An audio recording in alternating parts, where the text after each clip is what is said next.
একটা টাইম ছিল যখন বাংলা কমার্শিয়াল সিনেমা ট্রেন্ডে পরিণত হতো।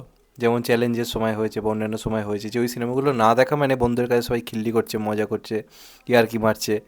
কিন্তু এখন খাদান সেই ট্রেন্ডটা কোথাও গিয়ে ক্রিয়েট করেছে যে খাদান দেখতেই হবে।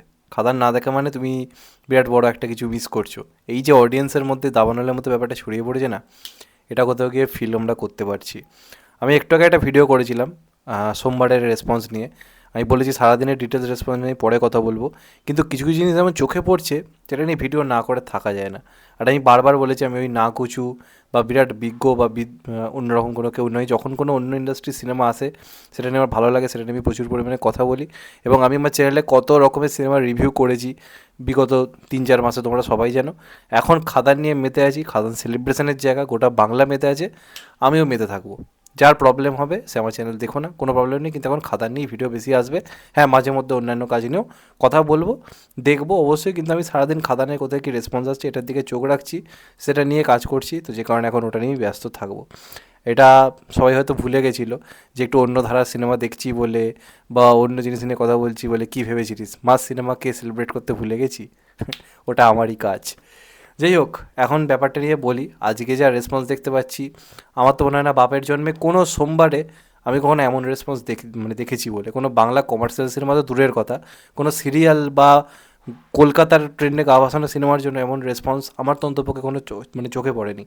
দেখো, একটা সোম একটা প্রথম দিন বা তার পরের দিন বা রবিবার ভালো চলবে, এটা আমরা এক্সপেক্ট করতেই পারি। কিন্তু একটা কমার্শিয়াল সিনেমা যেটার ইন্ডাস্ট্রি একটা খারাপ ফেজের মধ্যে দিয়ে যাচ্ছে, পুরো একটা খারাপ দিক চলে এসছে, সেখান থেকে দাঁড়িয়ে যেভাবে ওই যুগটাকে ফিরিয়ে এনেছে না দেবদা ভাই, স্বর্ণাক্ষরে লেখা থাকবে। আমৃত্যু মনে থাকবে। আমৃত্যু যেমন জিদ্দার অবদান আমার মনে থাকবে আফটার কোভিড, কী করেছে লোকটা, সিঙ্গেল স্ক্রিনের চেয়ারগুলোকে বাঁচিয়ে রেখেছিল কীভাবে, সেটা যেমন আমৃত্যু মনে থাকবে, তেমন এই খাদানের মাধ্যমে কমার্শিয়াল যুগটাকে ফিরিয়ে আনে, এটাও ইতিহাসে লেখা থাকবে। এবং আমি আমৃত্যু মনে রাখবো দেবদার অবদানটা কোথায় ছিল, কেউ ভুলতে পারবে না। তারই মধ্যে আমরা দেখেছি বিগত কয়েকটা দিন ধরে ঘন্টায় ঘন্টায় ট্রেন্ডিং হয়েছে। আশা ছিল সোমবার দিনে আমরা হয়তো 24 ঘন্টার হিসেব দেখতে পাবো, যে 24 ঘন্টায় এত টিকিট বিক্রি হয়েছে বা এত, এবং সেটাই স্বাভাবিক, আজ থেকে মানুষ ব্যস্ত। আজ কোনো কিছু নেই, একটা নর্মাল দিন, মানুষ কাজকর্মে ব্যস্ত। কিন্তু বলে রাখি, অবাক করে দেওয়া ঘটনা ঘটেছে। আমি এমনটা কোনো সিনেমার ক্ষেত্রে দেখিনি। পুজোর টাইম বাদে, একটা ফেস্টিভ্যাল সিজন বাদে, নর্মাল একটা দিন সোমবার এই রকম রেসপন্স কোনো বাংলা সিনেমার আমি কখনো দেখিনি, অন্তপক্ষে বুকমাইশ্বর হিসেবে যদি আমি বলি। কলকাতার বাইরে কী রেসপন্স আমরা তো দেখতে পাচ্ছি, অলরেডি বহরমপুর পুরো হাউসফুল হয়ে গেছে, আর আরও অনেক জায়গায় ডেটা আমি পেয়েছি, সেগুলো নিয়ে পরে কথা বলছি। কিন্তু এরই মধ্যে আমরা দেখতে পাচ্ছি ঘন্টায় 1,000টা করে টিকিট বিক্রি হচ্ছে। আজকের দিনে দাঁড়িয়ে, আজকে সোমবার দিন, সোমবার দিনে ঘন্টায় 1,000টা করে লোক ঘন্টায় সিনেমা দেখার জন্য টিকিট কাটছে। Can you imagine? এটা কল্পনারও বাইরে, এটা জাস্ট ভাবা যায় না। এমনটা বাপের জন্মামি না কোনো ঘটবে স্বপ্ন পর্যন্ত দেখিনি। আমি স্বপ্ন এরম দেখতাম, রবি সোম মোটামুটি শুক্র শনি রবি ভালো চলে যাক, বাদ বাকির দিনটাগুলো মিনিমাম একটু চলুক, আবার শুক্র শনি রবি দারুণ চলুক। আমি এটাই স্বপ্ন দেখে বাংলা কমার্শিয়াল সিনেমা, আমি এর থেকে বেশি এক্সপেক্ট করি না। কিন্তু আজকে যেটা ঘটলো সিলেবাসের বাইরে, এবং এরকমভাবে সোমবার কোনো সিনেমা কোনো মন্ডে পাস কখনো করতে পারেনি, অন্তত বাংলা সিনেমার বিচারে যদি বলি। কদিন আগে অবধি বাঙালি যেভাবে পুষ্পা নিয়ে মেতে উঠেছিল, আজকে খাদান নিয়ে মেতে উঠেছে। এবং খাদান, ওই যে একটা মিথ চলে এসেছিলো বাংলাতে, যে জাওয়ানি পারবে 40 কোটি কামাতে, পুষ্পাই পারবে 30 কোটি কামাতে, কেজিএফই পারবে 32 কোটি কামাতে, ট্রিপল আরই পারবে এরম কামাতে, সেই ট্রেনটা কিন্তু এবার আই থিঙ্ক ভাঙতে চলেছে। যদি এইভাবে চলতে পারে যেভাবে চলছে, এই সিনেমাটাকে বক্স অফিসে আটকানো কিন্তু কখনোই যাবে না। এবং দেবদা তো অলরেডি অফিসিয়াল বক্স অফিস জানিয়ে দিয়েছে, এবং আমরা বলেছিলাম মোটামুটি 3 দিনে 4 কোটির কাছাকাছি হবে, কিন্তু দেবদা জানিয়েছে 3 দিনে 3.5 করোড়, এবং এটাও কোনো অংশে কম নয়, ওটা আনবিলিভেবল কালেকশন হয়েছে একটা কমার্শিয়াল সিনেমার প্রেক্ষিতে।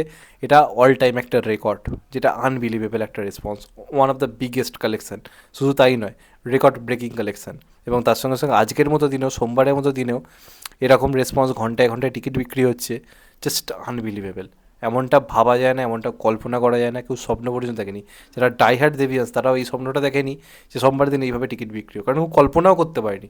সেই জিনিসটাই কোথাও গিয়ে কিন্তু দেবদা করে দেখালো, এবং এটাকে স্যালুট, বাংলার দর্শককেও স্যালুট, যে এদেরকে যদি হলে ফেরানো যায় এরা কী করতে পারে। কমার্শিয়াল সিনেমার দর্শক নাকি হারিয়ে গেছে, তাহলে এটা কী? এবং এই ঘটনা আই থিঙ্ক আরও পরের বছরে বড় বড় কমার্শিয়াল কাজ আনবে, আরও বড় কিছু ঘটবে, দেখা যাক লাস্ট অব্দি কী হয়। আজকের রেসপন্স আনবিলিভেবল, এটা আমি এক্সপেক্টই করিনি। রবিবার অবধি যা হয়েছে সেটা আমি তাও এক্সপেক্ট করেছিলাম, কল্পনা করেছিলাম যেটা হোক।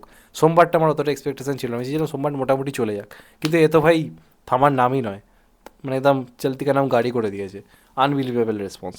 তোমাদের এটা নিয়ে কি মতামত অবশ্যই কমেন্টে জানিও। চ্যানেলটা নতুন হলে চ্যানেলটা সাবস্ক্রাইব করে দিও and get the bell icon. ভালো থেকো সবাই, টেক কেয়ার, নমস্কার, আবার দেখা হবে। এখন তো বাই, সবাই ভালো থেকো, সুস্থ থেকো, নমস্কার, টেক কেয়ার, আবার দেখা হবে, ভালো থেকো সবাই।